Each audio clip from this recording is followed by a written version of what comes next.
যদি আমি পরিচয় মুসলমানের দেই, যদি নামাজ না পড়ি কাফেরের কাজ হয়ে যাবে, ঠিক কিনা জোরে বলেন। আল্লাহ বোঝাতে চান তুমি মুসলমান, এটা তোমার দ্বারা সম্ভব নয়। আবার যদি আমি মুসলমান পরিচয় নিয়ে আমার হাত এবং মুখ দিয়ে অন্য মুসলমানকে কষ্ট দেন, এটা কখনো মুসলমানের কাজ হতে পারে না, ঠিক কিনা জোরে বলেন। কিন্তু আমাদের কাজগুলো এরকম, আমরা মুসলমান, আমাদের কাজ আলাদা হওয়ার কথা, কিন্তু আমাদের কাজে কর্মে মিলে যায় বিধর্মীদের কাজের সাথে, ঠিক কিনা জোরে বলেন। আরো জোরে বলেন ঠিক কিনা। আল্লাহ রাসূল বলেছেন কাফের খায় মুসলমানও খায়, কাফের ঘুমায় মুসলমানও ঘুমায়। তাহলে পার্থক্য কোন জায়গায়?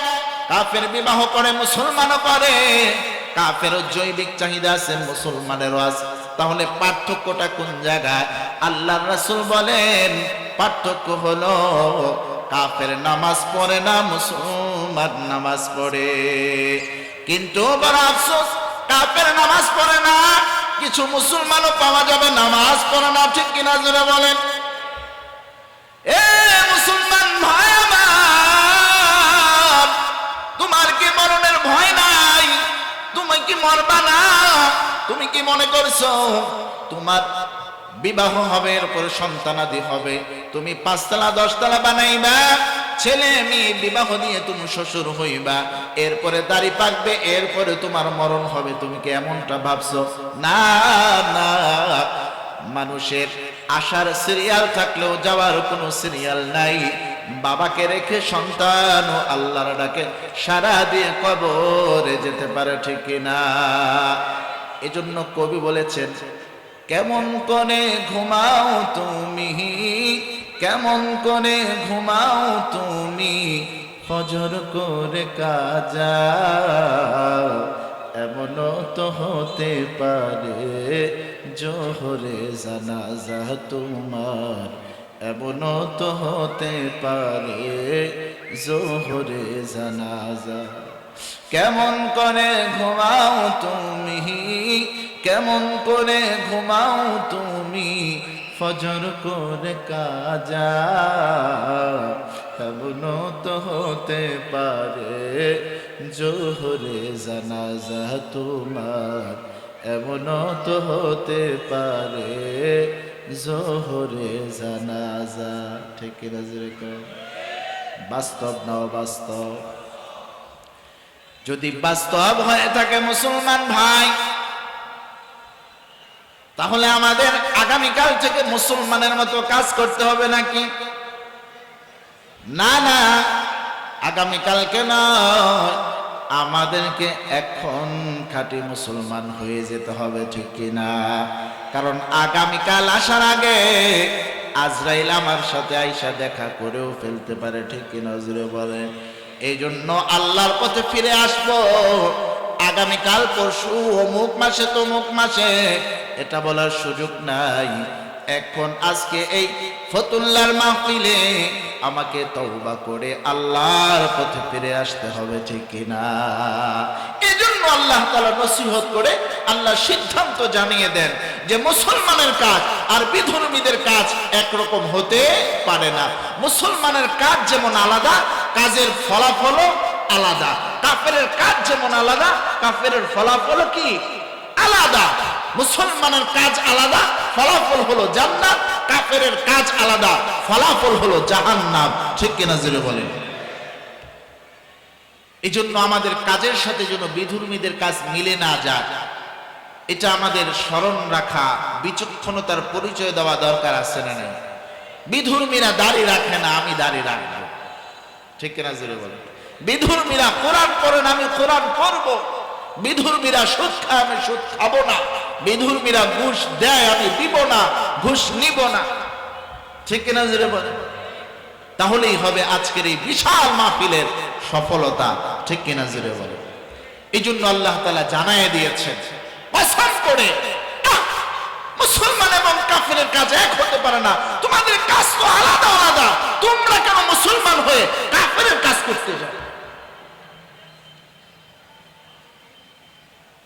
এই জন্য আমরা কাফেরদের সাথে সাদৃশ্যপূর্ণ কোনো কাজ করব না, বিশ্বনবীর সাথে মিলে যায় এমন কাজগুলো করব।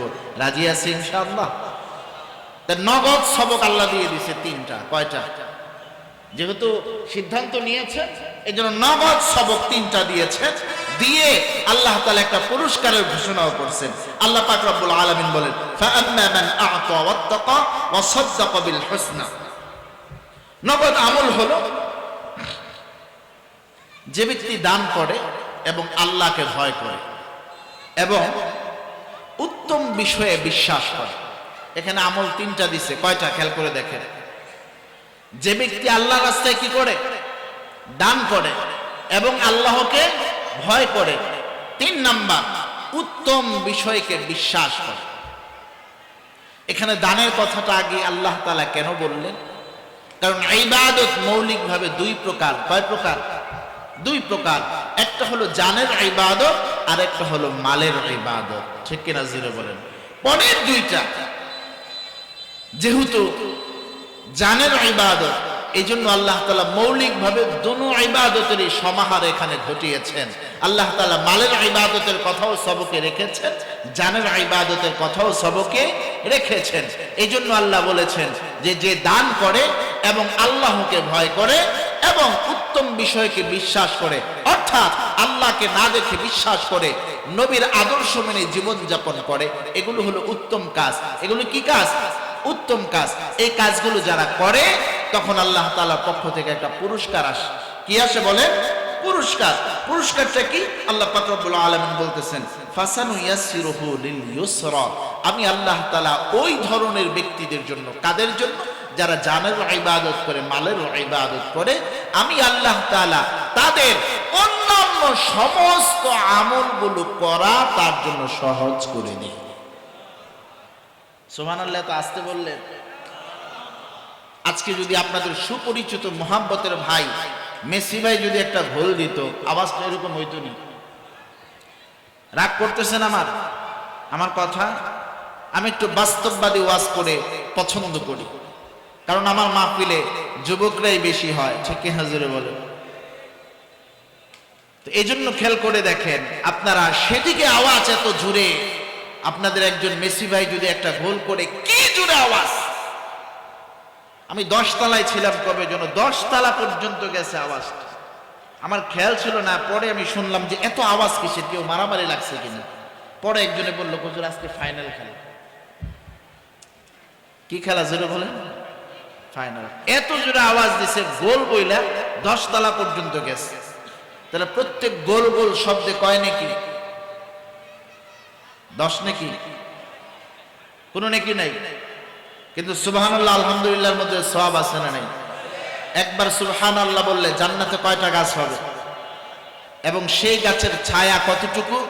হাদিসে উদাহরণ দেওয়া হয়েছে, দ্রুতগামী ঘোড়া যদি 500 বছর পর্যন্ত সেই ছায়ার মধ্যে দৌড়াদৌড়ি করে, তারপরও এই সুবহানাল্লাহ গাছের ছায়া শেষ করতে পারবে না।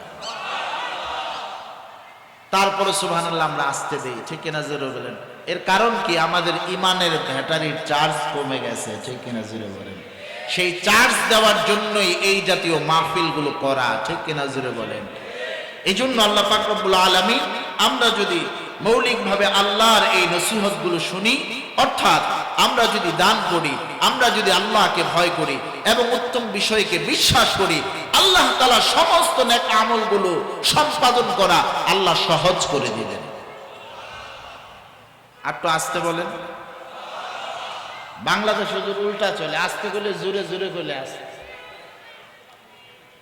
তো উল্টা থেকে হাও হওয়া দরকার আছে না নাই? আল্লাহর পথে চলা দরকার আছে না নাই? এই জন্য আজ থেকে প্রতিজ্ঞাবদ্ধ হতে হবে, আজ থেকে নিয়ত করতে হবে, মুসলমানের আজকের এই করুণ দশা, একেবারে খাদা খন্দকের কিনারায় চলে যাওয়ার পিছনে কারণ হলো কাফের বেঈমানদের ষড়যন্ত্র। ঠিক কিনা জুড়ে বলেন? কাফের বেঈমানরা ষড়যন্ত্র করে প্রত্যেক ঘরে ঘরে টিভি ঢুকাইছে, কাফের বেঈমান ষড়যন্ত্র করে প্রত্যেকের হাতে হাতে মোবাইল দিয়েছে, কাফের বেঈমান ষড়যন্ত্র করে প্রত্যেকের ঘরে ঘরে সুদের টাকা ঢুকাইছে। ঠিক কিনা জুড়ে বলেন? এই জন্য আমাদের প্রতিজ্ঞাবদ্ধ হতে হবে, তাদের এই ষড়যন্ত্র যদি আমাদের মোকাবেলা করতে হয়, আমাদেরও মাস্টার প্ল্যান করে করে প্রত্যেকের ঘরে ঘরে কোরআন ঢুকাতে হবে, প্রত্যেকের হাতে হাতে তাসবিহ ধরিয়ে দিতে হবে, প্রত্যেকের ব্রেনের মধ্যে আল্লাহর চিন্তা ফিকির যেন পয়দা হয়ে যায়, সেই মেহনত করতে হবে। ঠিক কিনা জোরে বলেন?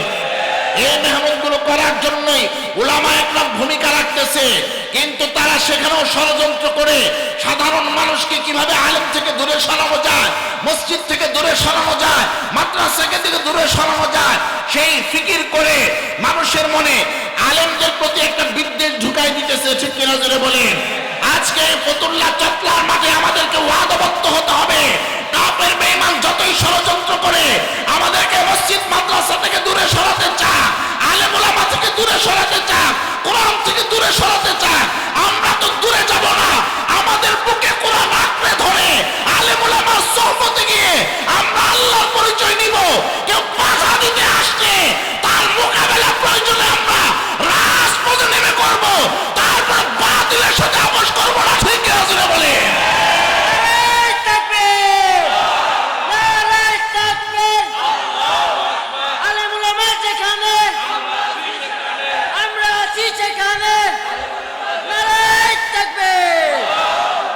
এই ফিতনাগুলো কখনো কাদিয়ানি রূপ ধরে আসবে, এই ফিতনাগুলো কখনো আপনার সেই শিরিক বেদাতের রূপ ধরে আসবে, কখনো কখনো ইসকনের রূপ ধরেও আসতে পারে। ঠিক কিনা জোরে বলেন?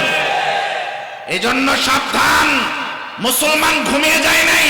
তোমরা যত রঙে, যত ঢঙ্গে, যত শুরুতেই আসো না কেন, মুসলমানের ইতিহাস ঐতিহ্য তোমরা পড়ে দেখো, মুসলমান কখনো পরাজয় বর্জন করতে শিখে নাই। মুসলমানের বিজয় অর্জন করতে কামান বিমান লাগে না, মুসলমানের ইমানের জজবা মাখা তাকবীরের ধ্বনিতেই মুসলমানের বিজয় হবে ইনশাআল্লাহ। এই জন্য সেই মুস্কান, এক মুস্কানের আওয়াজে তাকবীরের ধ্বনিতে পুরো ভারতের জমিন কেঁপে উঠেছে। ঠিক কিনা জোরে বলেন? এই জন্য জবান বন্ধ রাখা যাবে না। যেখানে সুবহানাল্লাহ, আলহামদুলিল্লাহ, আল্লাহু আকবার আমাদের বলতে হবে, ধ্বনি দিতে হবে, সেখানে আমরা দিব ইনশাআল্লাহ। রাজি আছি? আল্লাহ কবুল করুন, জোরে বলুন আমিন। রাগ করতেছেন? এই কথাগুলো বলা দরকার আছে না নাই? এই জন্য আমি যেহেতু তাফসীর করতেছি, অন্য বিষয়ে যেতে পারলাম না, অন্যান্য বিষয়ে আরেকদিন আলোচনা করব ইনশাআল্লাহ। তাহলে আপনি কি মনে করছেন আল্লাহর এই অফারটা, ফাসানু ইয়াসসিরুহু লিল ইউসরা, আল্লাহ তাআলা অন্যান্য আমল সহজ করে দিবেন, এটা কি মনে করছেন? সাধারণ কোন মনে করেছেন? আল্লাহ তাআলা যদি কাউকে নেক আমলের তৌফিক না দেন, সে শত চেষ্টা করেও করতে পারবে না। ঠিক কিনা জোরে বলেন? এই জন্য আল্লাহ তাআলা আপনার অন্য নেক আমল সহজ করে দিবেন, মানে আপনার অন্তরে রহমত ঢেলে দেওয়ার পর আপনার ওই নেক আমলের মধ্যে মজা লাগবে, আপনি ওই নেক আমল উৎসাহের সাথে করবেন। ঠিক কিনা জোরে বলেন?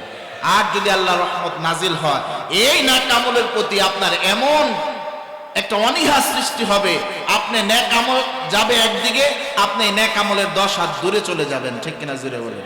এই জন্য আজকে মাহফিলে যারা আসছে তাদের অবশ্যই অন্তরে আল্লাহর রহমত আছে। যারা আসতে পারে নাই, বসতে পারে নাই, তাদের এই মাহফিলে আসা নামক নেক আমলটা তাদের ভালো লাগে নাই। ঠিক কিনা জোরে বলেন? এই জন্য যারা আসছি আমরা ক্ষতিগ্রস্ত হয়েছি না লাভবান হয়েছি? জোরে বলেন? লাভবান হয়েছি। আল্লাহ আজকে আমাদের এই মাহফিলকে উসিলা করে তুমি আমাদের সকলকে জান্নাতি হিসাবে কবুল করে নাও। জোরে পড়ি আমিন। অনেক কঠিন কথা সহজে বুঝে আসে উদাহরণের মাধ্যমে। ঠিক কিনা জোরে বলেন? একজন সাহাবী, নাম শুনেছেন, তার উদাহরণটা দিয়ে দিচ্ছি যে আল্লাহ সহজ করে দেন নেক আমল, এটা বোঝানোর জন্য। একজন সাহাবী, তার নাম হলো হযরত সালমান ফারসি রাদিয়াল্লাহু তাআলা আনহু। নামটা শুনেছেন? তিনি, তার আলাদা কিছু বৈশিষ্ট্য আছে। আলাদা বৈশিষ্ট্যের মধ্যে উল্লেখযোগ্য একটা বৈশিষ্ট্য হলো উম্মতি মুহাম্মদের মধ্যে সবচাইতে বেশি যিনি হায়াত পেয়েছেন তিনি হলো হযরত সালমান। হযরত সালমান রাদিয়াল্লাহু তাআলা আনহু 350 বছর হায়াত পেয়েছেন। আর ডান দিকে আরো জোরে কোন সুবহানাল্লাহ। কত বছর হায়াত পাইছে? 3.5 বছর, 350 বছর। তিনি এর আগে 40 বছর ইহুদি ধর্ম পালন করেছে। তথ্যগুলো শুনে নেবেন, গবেষণালব্ধ আলোচনা। 40 বছর ইহুদি ধর্ম পালন করেছেন। ইহুদি ধর্ম পালন করে আল্লাহকে খুঁজে পান নাই। এরপরে 40 বছর উনি খ্রিস্টান ধর্ম পালন করেছেন, খ্রিস্টান ধর্মেও আল্লাহকে খুঁজে পান নাই। এরপরে 40 বছর উনি অগ্নি পূজা করেছেন, মূর্তি পূজা করেছেন, সেখানেও আল্লাহকে খুঁজে পান নাই। সর্বশেষ উনি খুঁজে পেয়েছেন আল্লাহকে ইসলাম ধর্মে এসে। সর্বশেষ আমার আপনার নবীর হাতে হাত রেখে, আমার আপনার নবীর কালিমা পড়ে তিনি মুসলমান যখন হয়েছেন, তখন তার বয়স হলো 250 বছর। কয়শো বছরে ইসলাম ধর্ম গ্রহণ করছে? যেটা বলেন 250 বছর ইসলাম ধর্ম গ্রহণ করার পরেও ইসলাম ধর্মের চর্চার ক্ষেত্রে তার বাধা। তিনি ইসলাম ধর্ম গ্রহণের কিছুদিন পরের কথা, তিনি ইসলাম ধর্ম গ্রহণ করেছেন ঠিক, কিন্তু তার মালিক হলো একজন বিধর্মী মুশরিক। হযরত সালমান ফারসি রাদিয়াল্লাহু তাআলা আনহু খেজুর বাগানের মালিক ছিলেন।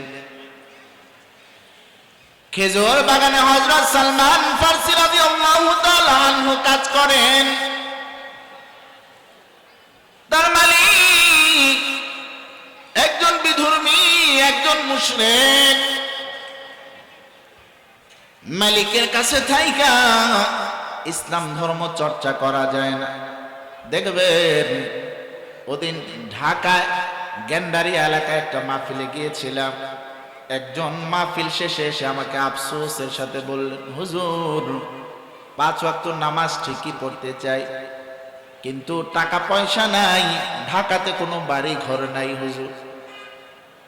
আমি যখন ফজর নামাজ পড়তে উঠি, তখন দেখি আমাদের বাড়ির মূল ফটক, মূল গেটটা তালা মারা। তালা মারার কারণে আমি মসজিদে ফজরের জামাতে অংশগ্রহণ করতে পারি না। বললাম, আপনি কি চাবি তাদের কাছ থেকে চেয়ে নিতে পারেন না? নিরাপত্তার দোহাই দিয়ে আমাকে চাবি দেয় না। বলে, আপনি তড়িঘড়ি করে নামাজে চলে যাবেন, গেট খোলা রেখে যাবেন, চুরি ঢাকাতে হবে, আমাকে চাবি দেয় না, আমি নামাজ পড়তে পারি না।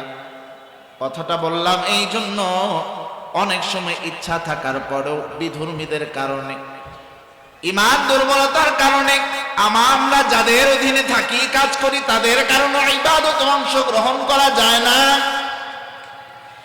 এমনই হযরত সালমান ফারসি ঈমান আনয়ন করেছে, ইসলাম চর্চা করবে, নবীর কাছে ইসলাম ধর্ম শিখবে, নবীর বিশেষ খানকায় আবু বকর, হযরত উমর, অন্যান্য সাহাবী নবীর কাছাকাছি সোহবত থেকে ইসলাম ধর্ম শিখে আর পালন করে। সালমান ফারসি মনে মনে কান্দে, আহারে, আমিও যদি নবীর সামনে গিয়ে ইসলাম শিখতে পারতাম, নবীর সোহবতে থাকতে পারতাম, আমার জীবনটা ধন্য হয়ে যাইত।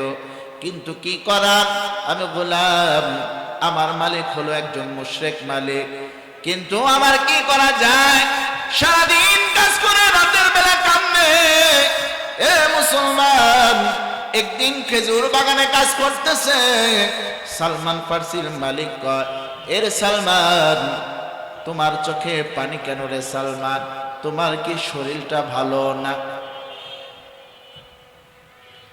সালমান ফারসি বলে, মালিক আমার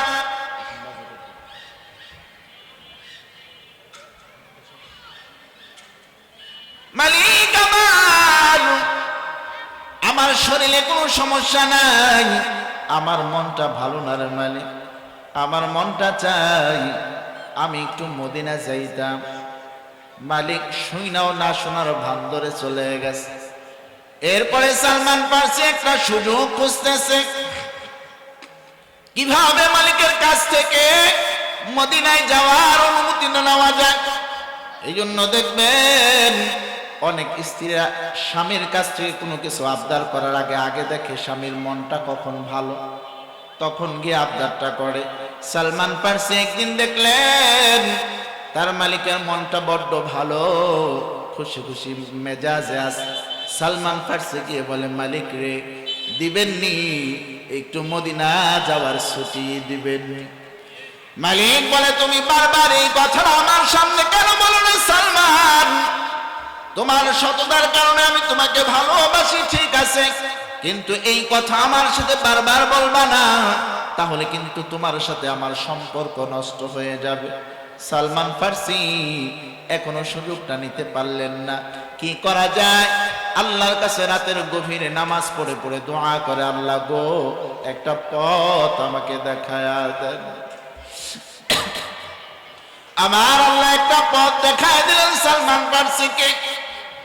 সালমান ফার্সি মনে মনে একটা বুদ্ধি এঁটে মালিককে গিয়ে বলছেন, মালিক, হ্যাঁ, আমাকে ছুটি দেওয়ার দরকার নাই, আমাকে কোনো শর্তের আলোকে হলেও আপনি একটু আমাকে ওখানে যেতে দেন, যে তুমি যদি ওই কাজটা করতে পারো তোমাকে ছুটি দিব। স্বাভাবিকভাবে তো দিবেন না, কোনো শর্তের আলোকে কি ছুটি পাইতে পারি কিনা। মালিক দেখলাম বারবার যখন এই কথা বলে, এবার মালিক বলল, এ সালমান, তুমি যখন বারবার মদিনায় যেতে চাও, মুহাম্মদের সাথে দেখা করতে চাও, মুহাম্মদ আমার শত্রু, মুহাম্মদকে আমি ভালো পাই না। আহা, কপাল বড় পোড়া, কেমন নবীকে ভালো পায় না, যে নবীকে দেখলে সাহাবীদের পেটের খিদা নিবারণ হয়ে যাইত। এবার মালিক বলে, তোমাকে আমি একবারই বিদায় করে দিব যদি এই শর্ত পালন করতে পারো। কি শর্ত মালিক? বলে, আমার গোদামের মধ্যে 200 খেজুরের বিচি আছে, এই বিচিগুলো তুমি আমার ক্ষেতে রোপণ করে দিবা, 200 বিচি রোপণ করবা, আর যদি 200 চারা গজায় তাহলে তোমাকে কোনো ছুটি না, একবারেই তোমাকে বিদায় করে দিব। সালমান ফার্সির মনে মনে খুশি। সালমান ফার্সি খুশি হইল, কি হবে? মালিক কিন্তু একবারে বিদায় করার ফন্দি আটে নাই, তাকে আটকায় রাখার ফন্দি। কারণ 200 বিচি লাগাইলে 2-4টা নষ্ট হতে পারে কি পারে না? মালিক ভাবছে 200 বিচি থেকে 200 চারা হবে না, তার যাওয়াও হবে না, এই ফন্দিতে সে এই প্রস্তাব দিয়েছে। কিন্তু সালমান ফার্সি সহজ সরল একজন সাহাবী, তিনি কিন্তু মনে মনে খুশি হয়েছে।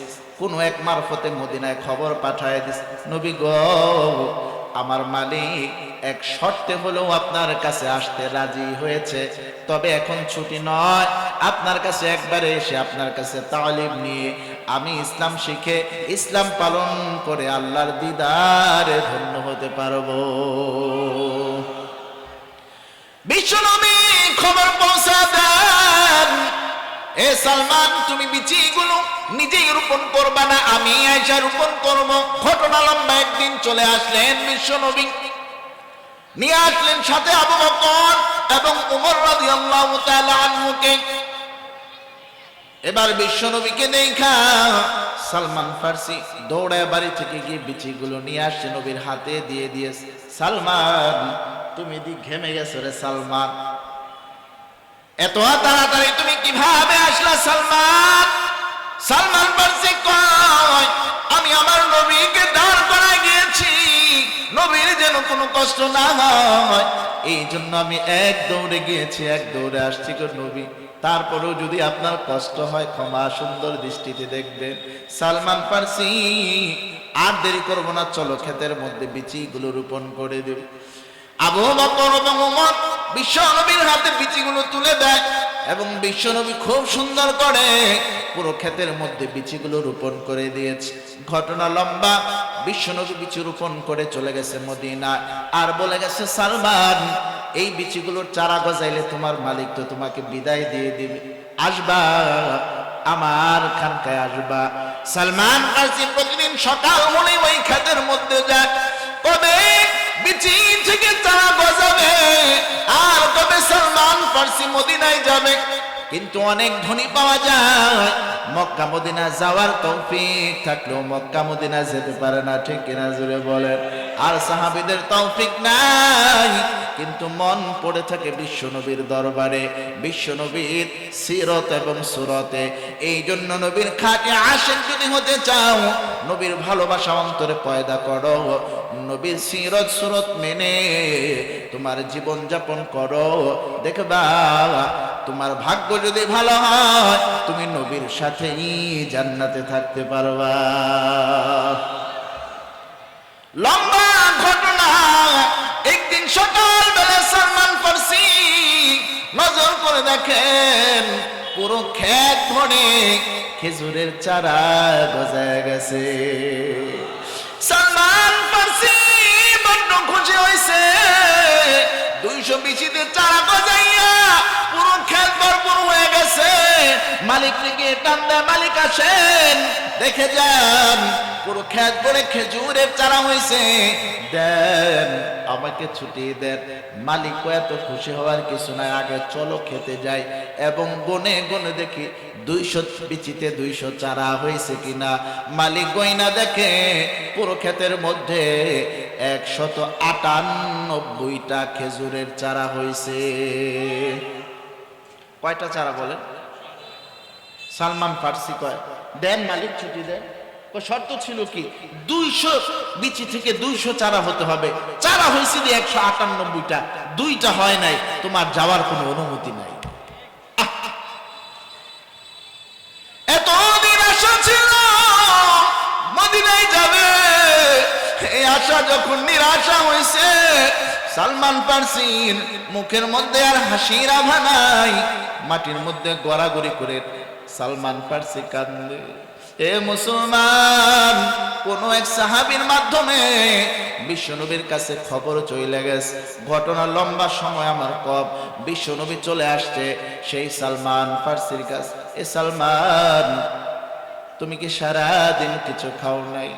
বিশ্বনবী তাকে দেখে সালমানের গায়ের মধ্যে রক্ত বের হইতেছে, মাটিতে যে গড়াগড়ি করছে, খেজুরের কাঁটা তার গায়ের মধ্যে লাগা রক্ত বের হয়।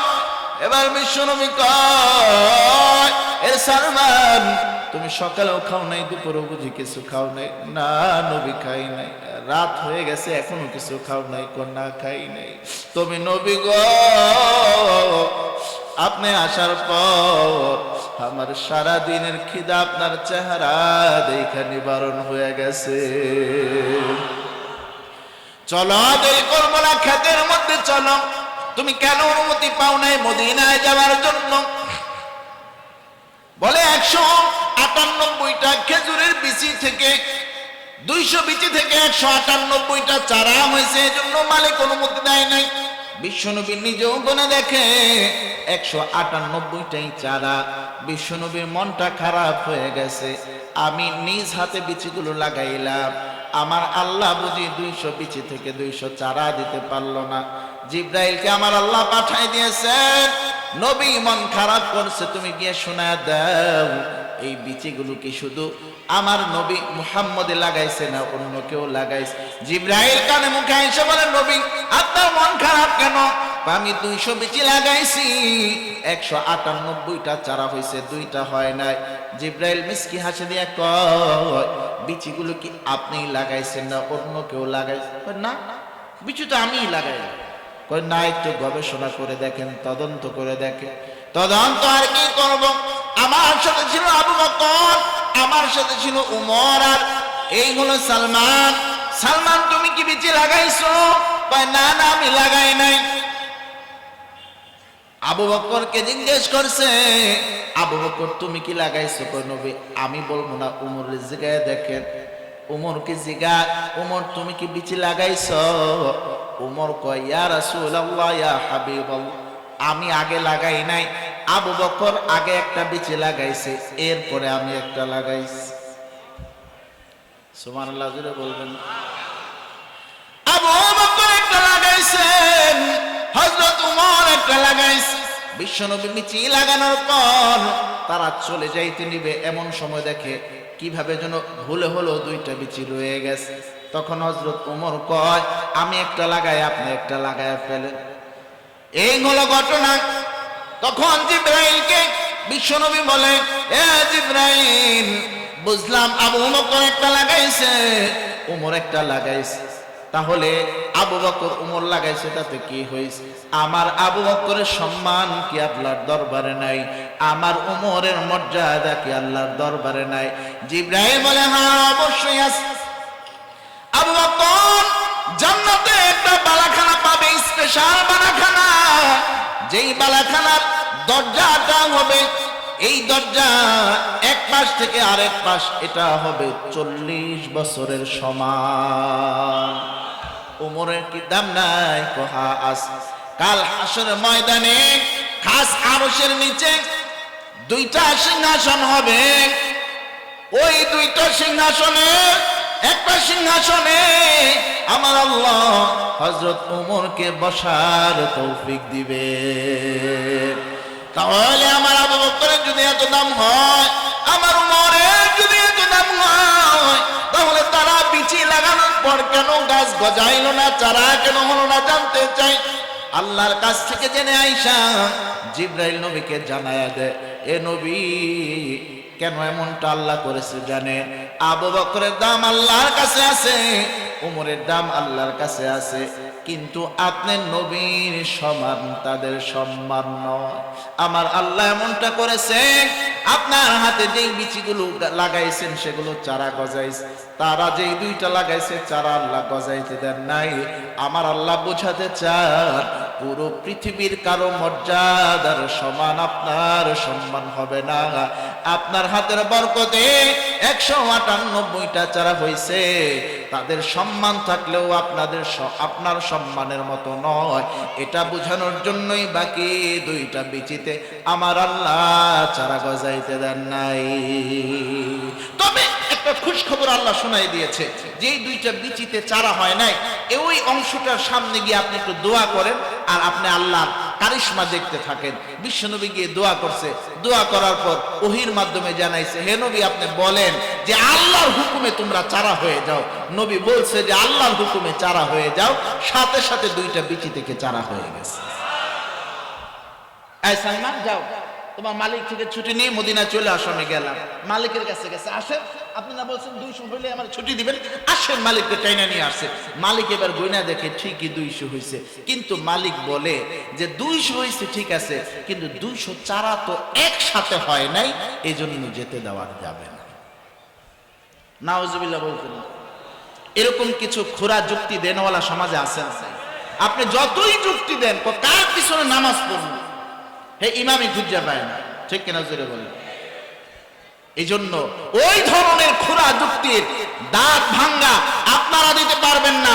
যারা বলে ইমাম ঠিক আছে নামাজ লাগবে না, অথবা ইমাম খুঁজে পাই না কাদের পিছনে নামাজ পড়বো, এদেরকে ধরে কোনো আলেমের কাছে নিয়ে আসবেন, দেখবেন আলেম ওলামা এই খোরা যুক্তির দাঁত ভাঙ্গা জবাব একমাত্র আলেমে দিতে পারবে, ঠিক কিনা জোরে বলেন।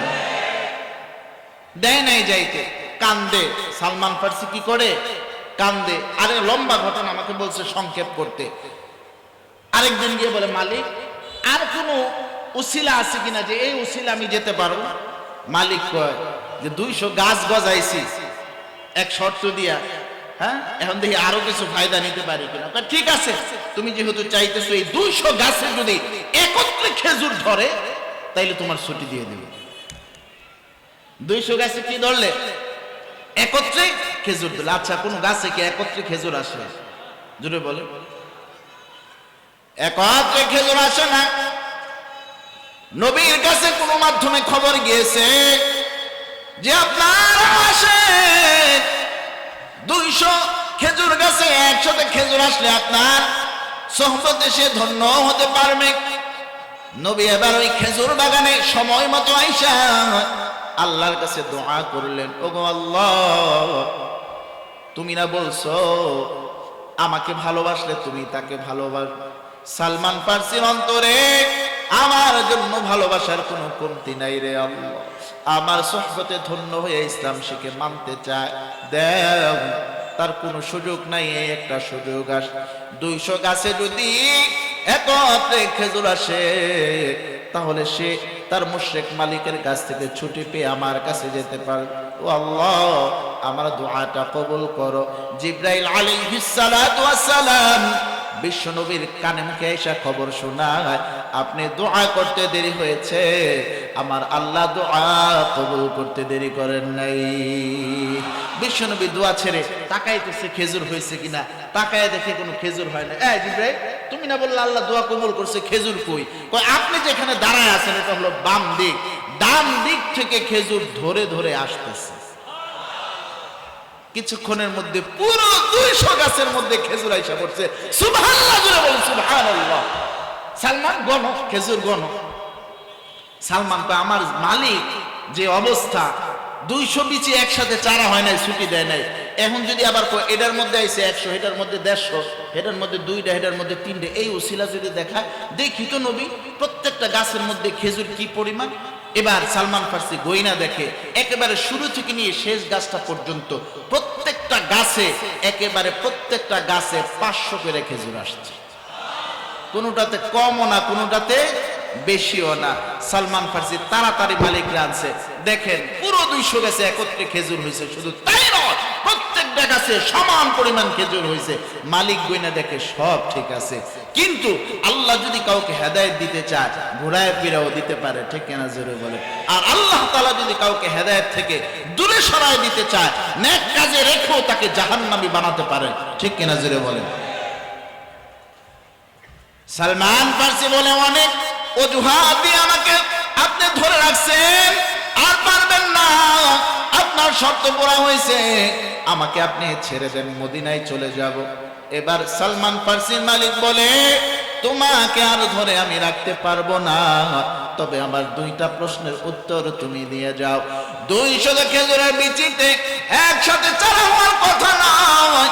500 খেজুর, 200 খেজুর গাছে 500 করে খেজুর একত্রে আসার কথা নয়। এটা কেমনে হয়েছে, এই 2টা প্রশ্নের জবাব দিয়ে যাও। অনেক লম্বা কথা, সময় সংক্ষেপ। তখন সালমান ফার্সি বলেছে, আমরা এমন নবীকে নবী মানি, যেই নবী দোয়া করলে আমাদের স্রষ্টা তা ফিরায় দেন না। আমার নবী দোয়া করছেন, আমার নবীর আবেদনেই আমার আল্লাহ তাআলা এই কাজগুলো করেছেন। শেভ করা নিষেধ, ঠিক কিনা জুড়ে বলেন।